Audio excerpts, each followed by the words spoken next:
Halo Sobat pencinta Donghua, kali ini kita akan melanjutkan cerita Battle Through the Heavens Benua Kaisar. Cerita dan video ini diambil dari channel Nobarta. Tanpa banyak basa-basi, mari kita simak alur ceritanya. Melanjutkan dari cerita sebelumnya. Apakah mereka dari klan iblis? Ucap Xiaoyan.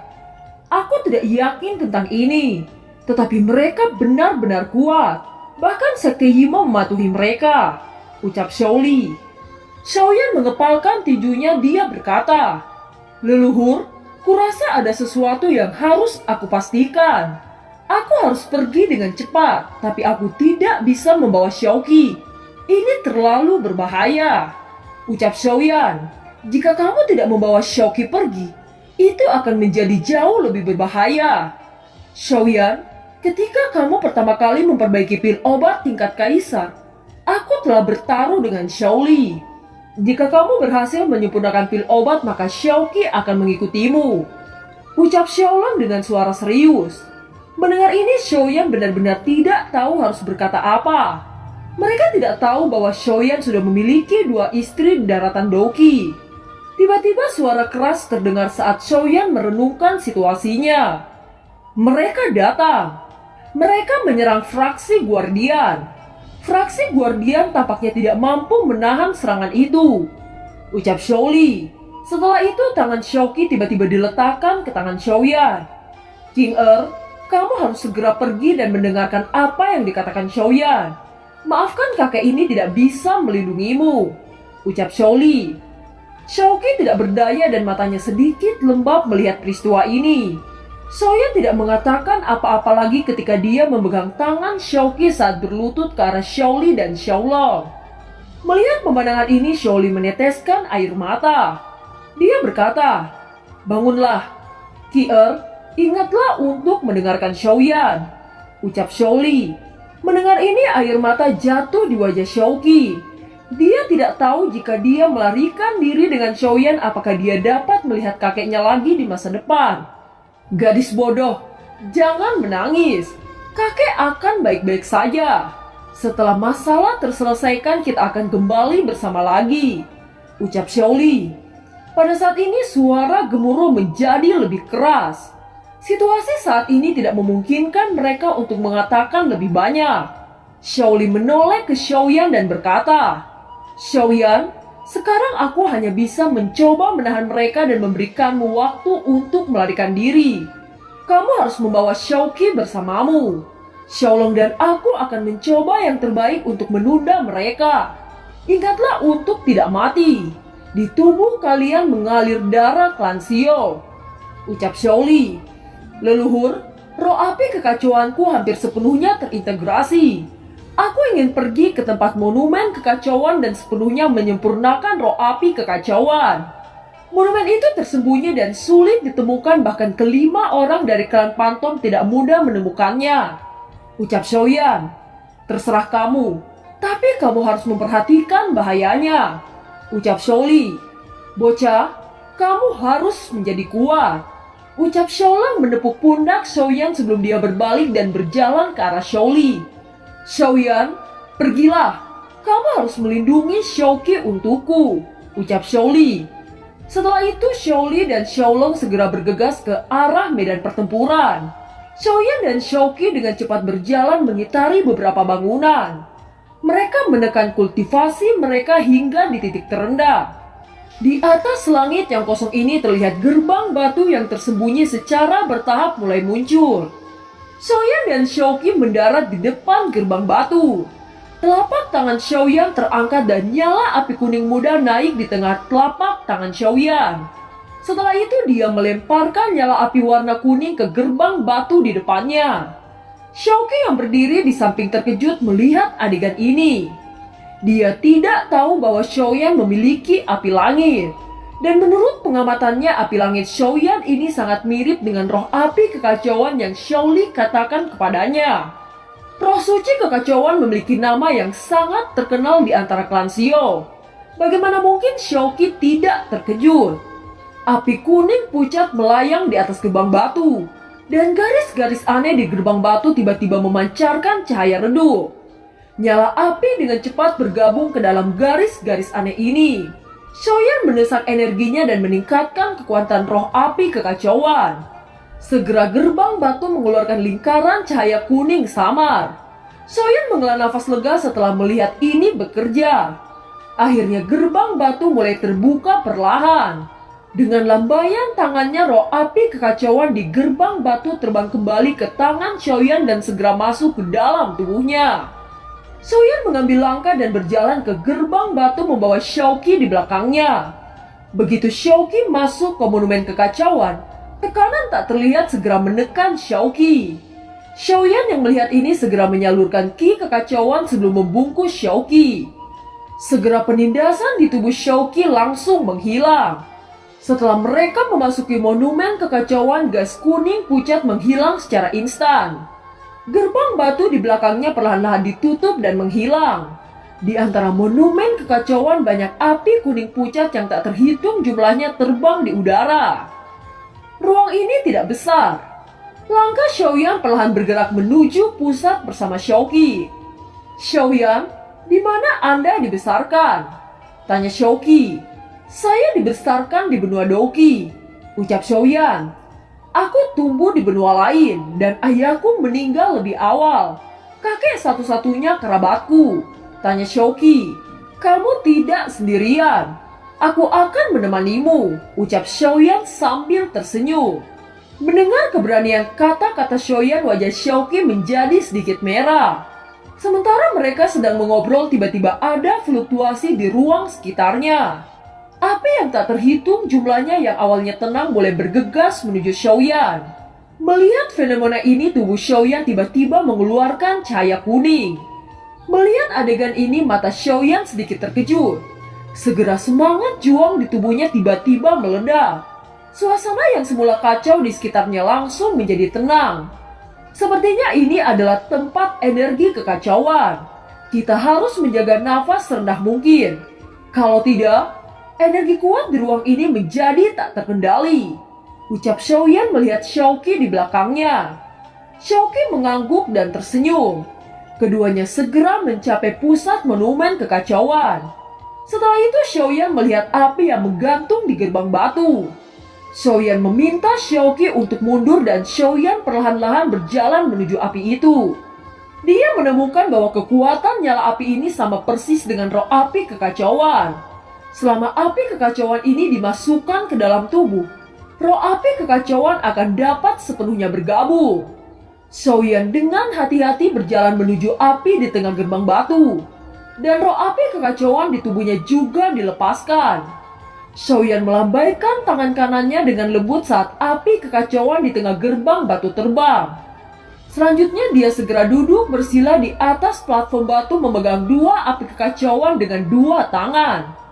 Yang besar di sebelah kiri dan yang kecil di sebelah kanan. Xiaoyan bisa merasakan bahwa ada banyak faktor kekerasan di api kekacauan ini. Roh api kekacauan perlahan naik di udara sebelum tiba-tiba kedua nyala api ini bersentuhan. Mereka mengeluarkan suara berdetak dan energi yang kuat melonjak dalam waktu singkat. Scene berganti. Di dalam aula klan Pantom, terlihat lelaki berambut merah bersama pria parubaya yang sedang berdiskusi. "Keluargaku secara rahasia telah diberitahu sejak zaman kuno bahwa Kaisar Iblis jatuh ke pegunungan iblis di benua Kaisar. Selama puluhan ribu tahun, kami telah mengirim orang yang tak terhitung jumlahnya untuk menemukannya. Namun semua telah kembali tanpa hasil. Tidak terduga bahwa hari ini akhirnya telah muncul," ucap pria parubaya itu. "Sekarang bagaimana situasinya di sana?" tanya pria parubaya lainnya. Pintu masuk reruntuhan kuno ini telah runtuh. Hanya satu pemuda yang kebetulan masuk dan keluar hidup-hidup dari reruntuhan. Begitu dia keluar, tiba-tiba lorong itu hancur, ucap lelaki berambut merah itu. "Siapa pemuda itu?" tanya dari pria parubaya dari sebelumnya. Menurut berita dia berasal dari benua Douqi. Sekarang orang-orang dari cabang iblis mengejarnya, ucap lelaki berambut merah. "Siapa nama pemuda ini? Dan dia berasal dari klan mana?" tanya pria setengah baya itu berteriak. Saya masih belum menerima berita tentang itu, ucap pria berambut merah. Wajah pria setengah baya itu tiba-tiba menjadi suram, dan dia sedikit mengerang. Kirim pesan kepada seseorang di benua Kaisar. Periksa, kau harus menemukan pemuda ini. Dengan cepat pria tua berambut merah menerima perintah dan menghilang. Scene berganti. Pada saat ini di kediaman klan Shio, suara ledakan yang mengekakkan telinga terus bergema. Di tengah-tengah klan Shio terlihat dua sosok berdiri. Di sekitar mereka ada banyak murid-murid dari klan Shio yang dilindungi oleh perisai energi besar. Di luar perisai ada 5 orang berjubah hitam dan anggota lainnya dari Sekte Yimo. Di hadapan pelindung klan Shio, semua orang dari Sekte Yimo sangat terkejut. Pertahanan klan Shio sebenarnya sesuai dengan reputasinya. Akan tetapi di mata 5 orang berjubah itu, penghalang ini hanyalah hal yang sepele. Sosok berjubah hitam segera bergerak maju. Telapak tangannya terangkat saat matanya menyala merah. Nafas kuat di tubuhnya dilepaskan, dan energi di depannya lenyap seketika.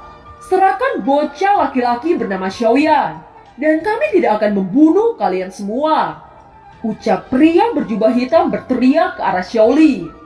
Xiaoyan tidak ada di klan saya, ucap Xiaoli. Lancang, bocah itu kembali ke keluarga Shio menggunakan kompas. Apakah kamu masih ingin berdalih? Apakah kamu tidak takut dihancurkan? Ucap pemimpin dari kelompok berjubah itu. Saya telah mengatakan yang sebenarnya. Terserah pada Anda apakah Anda percaya atau tidak, ucap Xiaoli. Jika anak itu tidak ada di klan, mengapa kamu menyiapkan pertahanan klan? Ucap pria berjubah hitam itu. Jika Anda datang ke klan kami sebagai tamu, maka saya akan menyambutnya. Tetapi Sekte Yimo bukan sekutu klan Shio. Dengan begitu banyak orang-orang dari Sekte Yimo datang tanpa alasan. Bukankah sesuatu yang wajar bagi kami untuk memasang pertahanan? Ucap Xiaoli. Mulut yang sangat fasih. Kamu mencoba mengulur waktu agar bocah itu bisa melarikan diri, bukan? Buka area klan, biarkan aku mencarinya.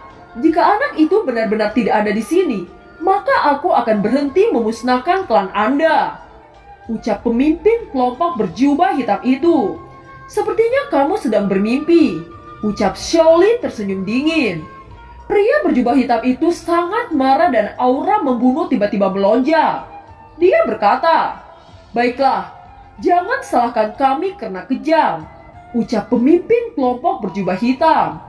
Segera 4 pria berjubah hitam yang berdiri di sampingnya melepaskan aura yang mengerikan. Keempat pria itu menggunakan kekuatan penuh mereka untuk menyerang perisai. Setelah beberapa saat barisan besar itu terkoyak dan sosok keempat lelaki itu bergegas ke barisan besar seperti hantu. Wajah Xiaoli dan Xiaolong tiba-tiba menjadi dingin. Segel tangan mereka bergerak dan pola klan muncul di antara alis mereka. Segera setelah pola klan muncul, seluruh susunan tampaknya diaktifkan dan memancarkan cahaya yang menyilaukan. Melihat terbentuknya susunan area ini, reaksi pria berjubah itu hanya mendengus dingin. Di dalam area orang-orang dari klan Shio duduk serempak dan energi di tubuh terus-menerus disuntikan ke dalam area. Para murid-murid klan Shio tahu dalam hati mereka bahwa pertempuran ini hampir tidak memiliki peluang untuk menang. Jika hanya ada 1 kaisar bintang 4, mungkin masih ada peluang untuk menang.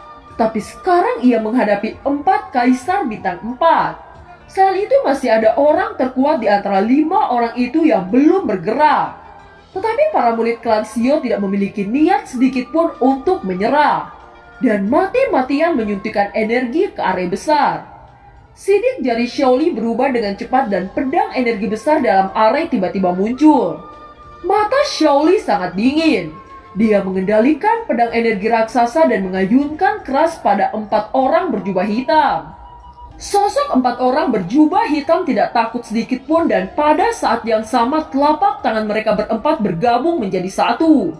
Kekuatan itu bertabrakan dengan pedang besar sebelum tiba-tiba meledak. Fluktuasi energi besar menyebar di sekitar area besar dan seluruh area besar bergetar hebat. Murid yang tak terhitung jumlahnya dari kelompok klan Xiao termaksud Xiaoli dan Xiaolong memuntahkan darah. Ledakan besar juga masuk ke monumen kekacauan. Mendengar ledakan keras itu, wajah Xiaoyan menjadi sangat suram, dan mata Xiaoqi menjadi lembab. "Kakek!" teriak Xiaoqi menatap pintu masuk ke monumen kekacauan. Tangannya mengepal erat. Di depan Xiaoyan, roh api kekacauan sebagian besar telah menyatu dan faktor-faktor kekerasan dari roh api kekacauan juga sedikit berfluktuasi. Hanya dengan menghilangkan semua faktor kekerasan dari roh api kekacauan, maka roh api kekacauan yang digabungkan akan jauh lebih stabil.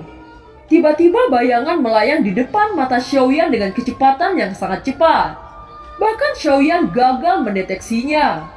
Xiaoyan memusatkan pandangannya dan mengamati dengan jelas. Itu adalah seorang lelaki tua yang sepertinya hanya jiwa yang tersisa. Tiba-tiba lelaki tua itu berkata, "Sungguh tidak terduga. Sepertinya sekarang roh api kekacauan telah memiliki pemilik baru," ucap lelaki tua itu. Xiaoyan terkejut dan berkata, "Bolehkah saya tahu siapa penatua ini?" tanya Xiaoyan. "Aku adalah pemilik roh api kekacauan dari generasi sebelumnya. Saya dipanggil Xiaohan," ucap lelaki tua itu yang ternyata bernama Xiaohan. "Kamu adalah orang yang mengendalikan roh api kekacauan dari klan Xiao," ucap terkejut Xiaoyan. "Jika memikirkannya, aku bisa dianggap sebagai leluhurmu.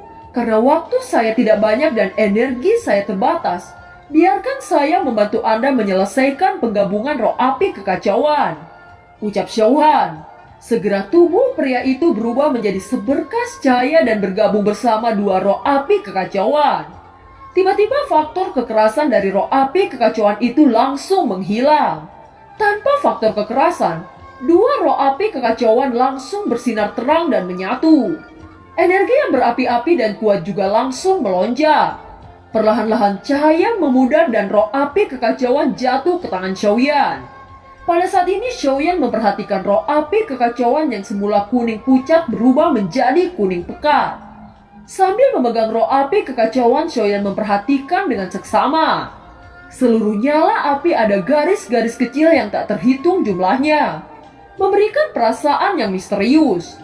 Pada saat ini sebuah pesan muncul di pikiran Xiaoyan. Informasi itu mengatakan, legenda suci kekacauan. Pada awalnya langit dan bumi tercipta oleh energi kekacauan. Roh api kekacauan memiliki energi paling murni antara surga dan bumi. Ia dapat secara instan mengerahkan kekuatan besar sehingga kekuatan pemiliknya menjadi kuat dalam waktu singkat. Roh api kekacauan memiliki 3 keterampilan. Satu adalah tubuh kekacauan, yang kedua adalah api kekacauan, dan yang ketiga adalah kekuatan kekacauan. Xiaoyan memahami dengan jelas setelah menerima informasi ini. Pada saat ini tubuh Xiaoyan sedang mengalami perubahan yang mengejutkan. Setelah meridian dalam tubuh Xiaoyan dimasuki roh api kekacauan, masing-masing meridiannya menjadi lebih kuat dari sebelumnya. Scene berganti. Terlihat dua sosok di langit yang tampak sangat menyedihkan. Luka terlihat dari sekujur tubuh kedua sosok itu. Mereka tidak lain adalah Xiaoli dan Xiaolong. Mereka tidak lain adalah Xiaoli dan Xiaolong yang terluka oleh serangan klan Pantong. Saat ini seluruh klan Xiao telah kehilangan banyak murid, dan sebagian yang masih hidup menderita luka serius yang hampir tidak memiliki kekuatan tempur. Xiaoli menghabiskan semua roh bertarung yang tersisa untuk menstabilkan susunan arai. "Sudah berakhir," ucap pria parubaya berjubah hitam yang merupakan pemimpin kelompok dari 4 lainnya.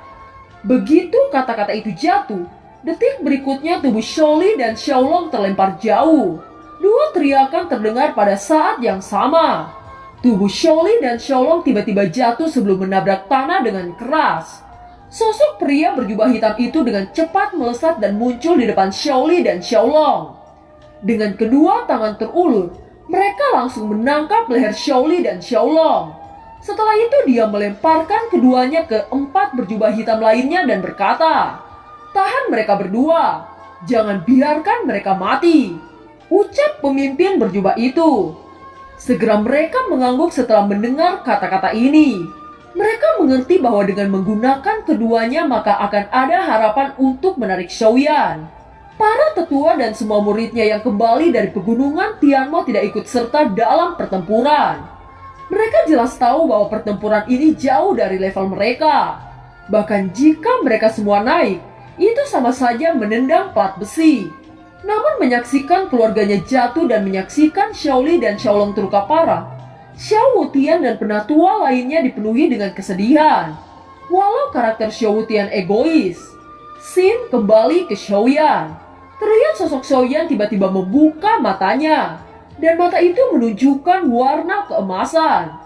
Warna keemasan perlahan-lahan disembunyikan ke bagian mata yang paling dalam. Kekuatan roh api kekacauan dalam tubuh Xiaoyan sepenuhnya diserap dan kekuatan Kaisar Bintang Dua Puncak semakin stabil. Seluruh tubuhnya juga telah mengalami perubahan yang menakjubkan. Kekuatan jiwa Xiaoyan menyebar mendeteksi situasi di medan pertempuran. Namun dia tiba-tiba terkejut menemukan bahwa nafas Xiaoli dan Xiaolong telah menghilang dan merasakan beberapa nafas yang sangat kuat menghampiri mereka. Di luar monumen kekacauan, beberapa pria berjubah hitam itu tiba-tiba bisa merasakan sesuatu. Ini kekuatan jiwa. Bocah ini masih berada di keluarga Xiao, ucap pemimpin kelompok berjubah hitam itu. Dan film pun berakhir. Terima kasih telah menyimak dari awal sampai akhir ya. Sampai jumpa.